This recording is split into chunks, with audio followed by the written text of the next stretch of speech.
Amy, let me tell you about a magical place that is so exactly designed to be enclosed space, year-round fun for the whole family that I bet you already know what I'm going to say before I even say the name. Let's say it together on three. 1, 2, 3. Great Wolf Lodge. You got it, Amy. My kids loved Great Wolf Lodge when we went. You probably already know that it has a huge indoor water park with a wave pool, lazy river, a bunch of massive water slides. But then your pack can hit the other attractions because wait, there's more. Great Wolf Lodge has adventure-packed attractions like Magi Quest, a live-action game kids can play throughout the lodge, plus the Northern Lights Arcade. Spent some quality time there, so your kid who loves the lazy river and your kid who loves fantasy games will both have a great time. Great Wolf Lodge also offers great dining options and complimentary daily events like nightly dance parties, all under one roof. Unpack the car once and you're settled in to have fun. And with 22 lodges across the country, you're always a short drive away from adventure. We've both had such great times at Great Wolf Lodge, so bring your pack together at a lodge near you. Learn more at greatwolf.com and strengthen the pack. Welcome to Ask Amy from What Fresh Hell, laughing in the face of motherhood, solving your parenting dilemmas one question at a time. This week, a listener wrote in and asked, am I a terrible person for being jealous of my mom friends who have found new motherhood a lot easier than I did? I had my first child and only child so far 18 months ago. It was a really rough experience for me and my husband. Traumatic birth, intense breastfeeding struggles, very colicky baby that really did not sleep much, no support due to COVID, and I had postpartum depression. My husband and I are really only just starting to feel sort of okay again in the last few months. And here's my issue. Within the last 6 months, several of my friends have had their first babies. None of them are having even close to the intense, terrible experiences that my husband and I did. Intellectually, I am happy about this because I love my friends and I don't wish bad things on them.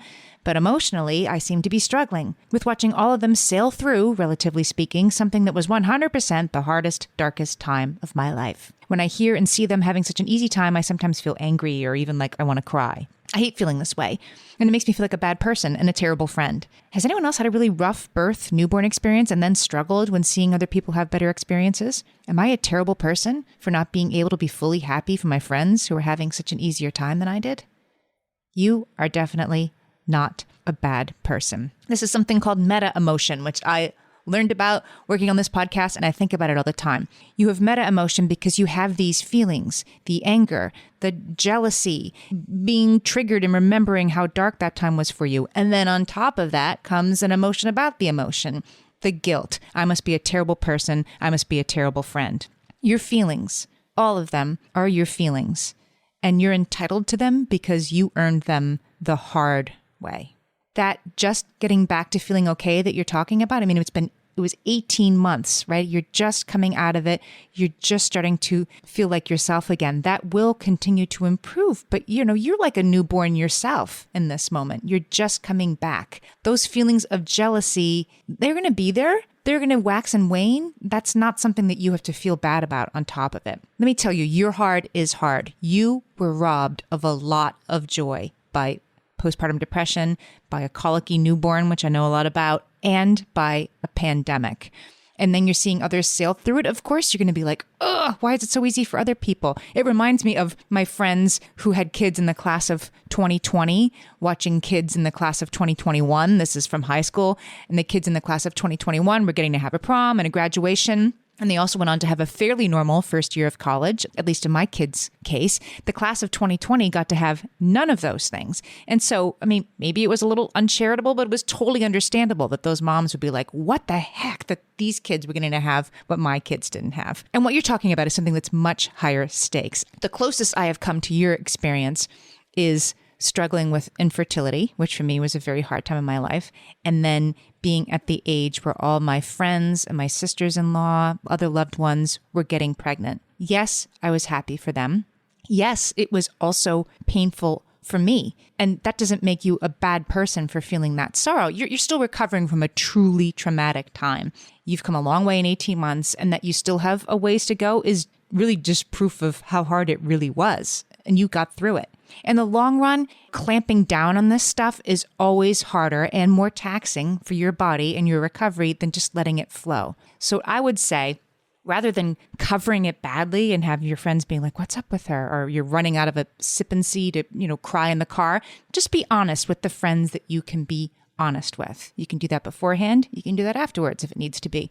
You can send a text or an email. You can call them. You can say, look, it's not you, it is me. I'm still recovering from what was a really hard time. And spoiler alert, the last 2 years have been a hard time for approximately everyone. So if you don't want to give a lot of detail, you don't have to. They might ask fewer questions than you think. Then you won't have to wonder what they're thinking. You know what they're thinking because you told them.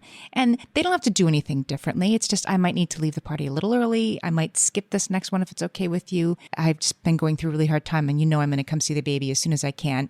Just say what you feel because it's okay to have these feelings. And it's definitely okay to protect yourself and to give yourself some slack around all of this most of all. You have gone through hard things and you are on the path to recovery. You didn't get to take it easy after birth, so you should take it easy on yourself now. You're definitely not a terrible person. Just keep processing these feelings, maybe with a therapist, if that's available to you, or with a trusted friend who's not in this situation. And while you're on the path, give yourself the gift of loving all of yourself.